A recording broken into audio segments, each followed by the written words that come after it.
Tell me if this is you, bro. You sit down to work and your phone buzzes and you pick up your phone to see what the notification is, and suddenly 3 hours later, you've done absolutely nothing and wasted all your time. Sound familiar? And the truth of the matter is that we're living in one of the most, if not the most distracted era of human history. But one man has cracked the code.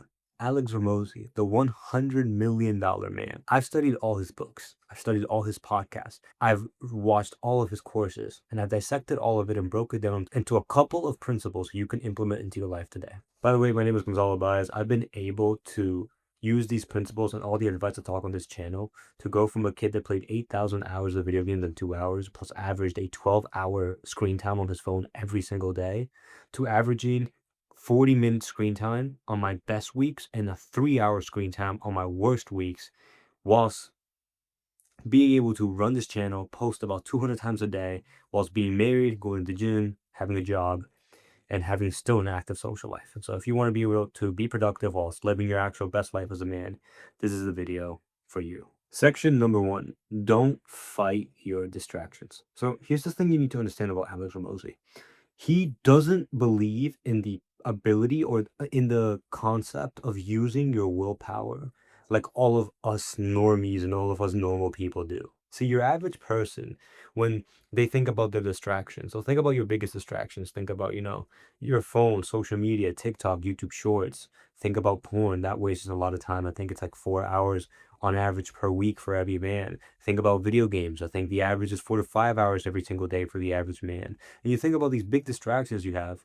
When you think about quitting them, what do? Well, you probably go, well, I'm just not going to do it tomorrow. I'm going to go get home from school, and instead of hopping on Fortnite, getting on my PS5, putting on the headphones and joining Discord, I'm going to just willpower like a real man with real discipline, and I'm going to go straight to actually doing my homework. That's how you probably think about it. But Alex Hormozi thinks this approach is stupid, and I actually agree with him. And let me show you why this works so well. Let me just read you some interesting facts. Research from the University of California found something insane. It takes an average of 23 minutes and 15 seconds to fully regain focus after a distraction.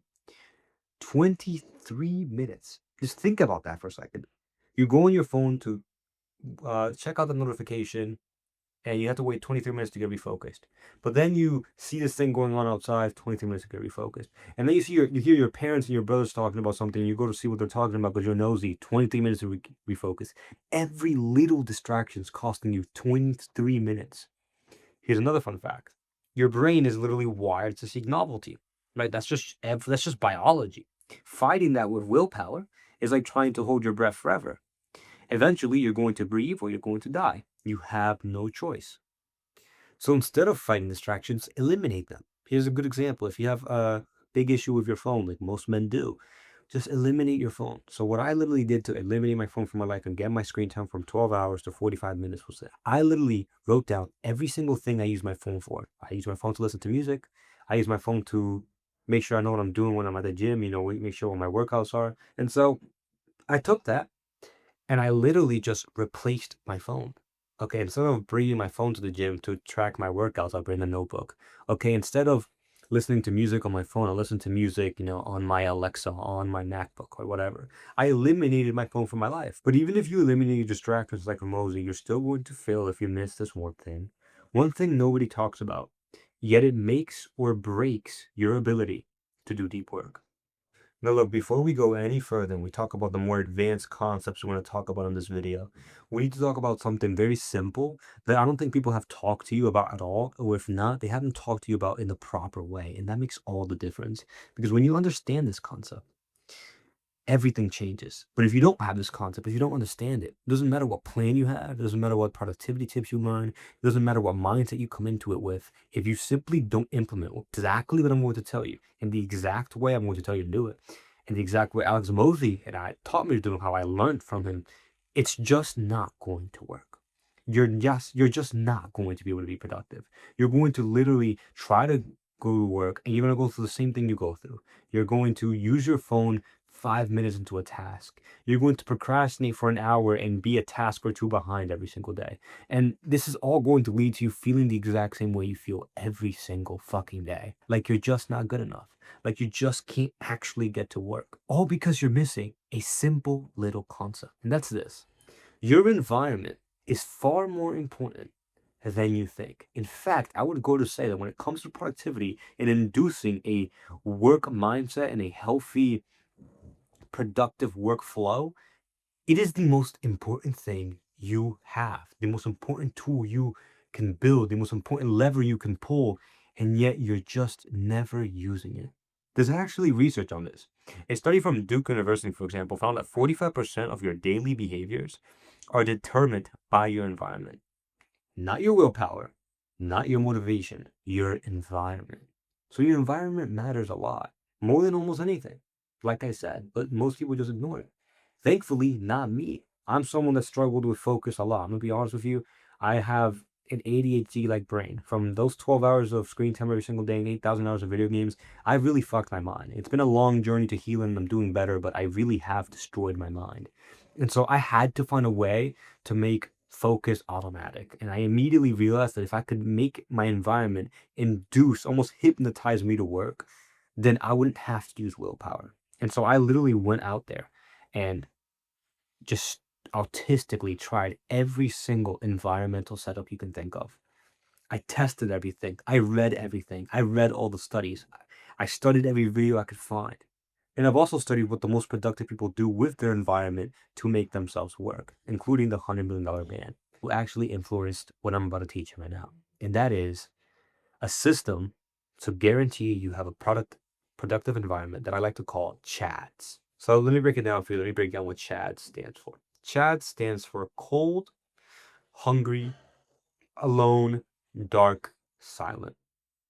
Now, cold is something I got from Alex mostly in just science. Listen, science proves that you are far more likely to focus at a temperature range of what I think is 66 to 68. If it's too hot, it's just too hot for you to focus. You're going to be sweating your balls off. You're not going to be able to do productive work. If it's too cold, you're going to be stressing. You're going to have a bunch of cortisol, a bunch of stress hormones flowing through you. Also not going to be able to work. But you need to be a little chilly. And that has always, I have found to be the best environment. And Alex Hormozi believes the exact same thing. The next is hungry. Now, you don't have to be starving. Like these weird fast guys are like, oh, you have to be fully fasted. It's more, you can't be full. You can't be, full to your stomach. I just ate 3 bowls of pasta. It's going to be very hard for you to focus if you want to take a carb nap, right? If you want to carb and crash out and just, sit on your bed for 2 hours. It's going to be hard for you to focus. So, about a 60% full stomach is all right. You just don't want to be so full you feel like you're going to vomit. Alone, this is proven. This is literally just basic common sense. You can focus better if you're alone than if you're in a room full of people making a bunch of noise. Dark. So Alex Moses does exactly what I do. He blocks out all the lights. I mean, I can play the clip. This is actually what he does. He blocks out all the lights, just like I do, and the only light he can see is his MacBook, his computer, the thing he's working on. So his gaze, his focus is all directed. And then silent, obviously, if there's no noise, the same thing as alone, it's easier for you to focus. It's incredibly simple, but when you combine all 5 conditions, when you combine cold, hungry, alone, dark, silent, your environment literally becomes like a safe haven where you can walk into your room and know you're going to be productive and know you're going to finish all your tasks and finally be able to go to bed with a smile, knowing you're the man that actually gets shit done. I promise you, bro. That is a feeling that's honestly worth dying for. And the good thing is you don't have to die for it. You just have to implement these 2 tips. But let's be real. Knowing how to work is a layer 1 problem. If you want to go deeper and really learn from the $100 million man, then you need to study how some of the greatest men always know exactly what to work on.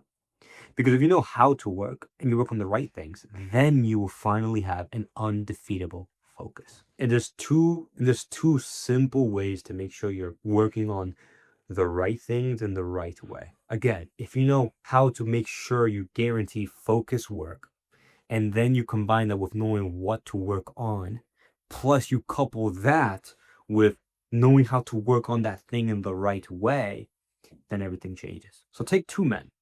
Both men have the first 2 tips. They both have a optimized environment and they both eliminated, not fought, the distractions. But one man knows what to work on. So he's working on the things that move the needle. He's working on the 4% of tasks that have the biggest impact. The other guy's just working on whatever task he has written down that he brainstormed without any thought.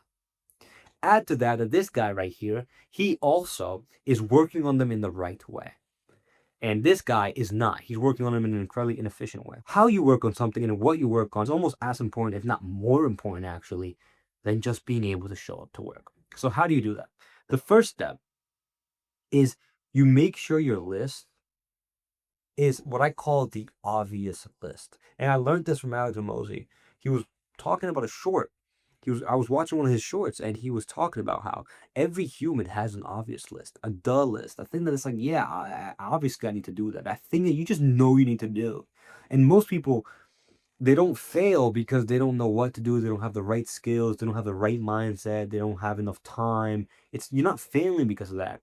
You're failing because when you do find the time, when you do show up to work, when you do get motivated, you're not working on the obvious things, the things that obviously move the needle. You're working on the stupid fringe things, the stupid autistic things that aren't going to move your goal forward. You're starting a YouTube channel and you're finally motivated. You found some time after school after doing all your homework and maybe it's like Christmas break. And instead of sitting down and ideating a good video to make sure the video topic is good, then scripting it really quick and recording it, and then just posting every day till you learn what's good content. Instead of doing that, instead of in a week making 20 videos, yes, that's possible. You sit down and you spend all day making your profile picture. Who gives a fuck about your profile picture? You see what I mean? Some people, they don't work on the obvious stuff. Obviously, if you want a good YouTube channel, you have to make good videos constantly so you learn what's good and then you keep doing that. You obviously don't focus on your time on making a good profile picture. You don't give a shit about my profile picture. If you're studying for your homework, you obviously just take a bunch of practice tests. Just take the practice questions your teacher gives you. You don't sit there watching 6 hours of educational content without applying it to something. Right? There's an obvious list of the tasks you're meant to work on. And if you just work on that list every single day, you would achieve what I call a 1 week day. A day where you finish a week's worth of work in a day.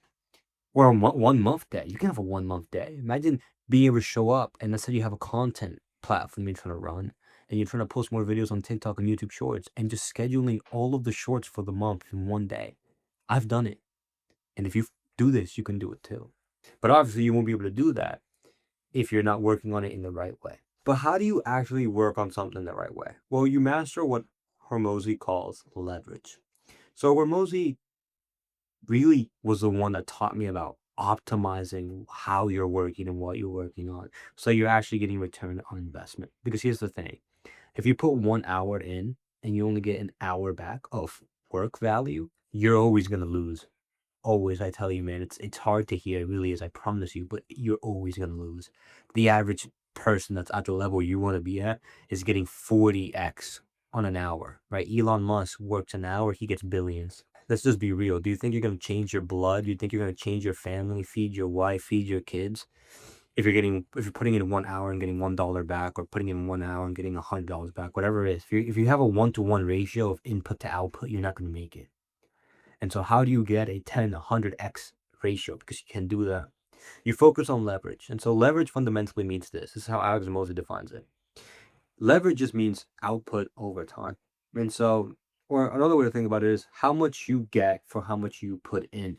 And so if, for example, there's two levers and one of them takes me 2 hours to pull, but it gives me $100, and then one of them takes me an hour to pull, but it gives me $5, which one has higher leverage? Lever number one. And yeah, it takes longer to pull lever number one. It takes 2 hours to pull it. It takes double the time. But I get 20x the output, right? I put in double the input, but I get 20x the output. So per every hour, I'm getting 10 times the amount.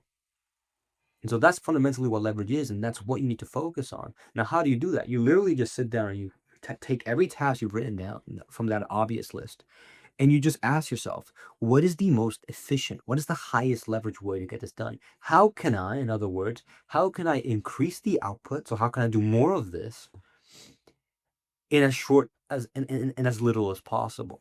And so if you start thinking to yourself, What is the highest leverage way I can do this? How can I maximize leverage per task I have written down? This is how you become productive. You eliminate your distractions. You optimize your environment so work becomes automatic. And then now when you're showing up to work automatically, you're choosing the right task. You're doing the obvious work that obviously moves the needle. You're focusing on that 4 out of 64%. So the 4% that gets you 64% of the results. You're actually doing that 4% of task in a high leverage way. You're not spending on an unnecessary amount of time. You're not constraining yourself to little output, right? You're trying to do as much as possible in a day. You're getting a week's worth of work done in a day. This is what it means to be productive. Because think about that. The average person doesn't show up. And so let's say the average person shows up to work for a week, once a week. And for every time he shows up, he gets one output. So every day he gets plus 1 point. Every week he gets plus 1 point. But you show up every day because of what you just implemented. And furthermore, you get 10 points per every hour. And you're working 4 hours a day. So you're getting 40 points a day. And so per week, you're getting 280 points. And he's getting one. Every week, you're getting 280 times the amount of the average man. And I promise you the numbers are way worse. You're probably doing 1,000 times more. And all you gotta do is implement these 4 simple steps. I know you can do it. And I know you want to do it. And I'll be honest with you, you have to do it. For your blood and for your faith, you have to implement this into your life. Now, if you are struggling with implementing this, and if these thoughts are really clicking with you, you really are loving this content, you're like, wow, this guy really is talking in a way I've never heard, and he's teaching me things I've never heard. So if you want to, join Ascent Light right now. It's free, and it's all upside, no risk on you. I'll see you there.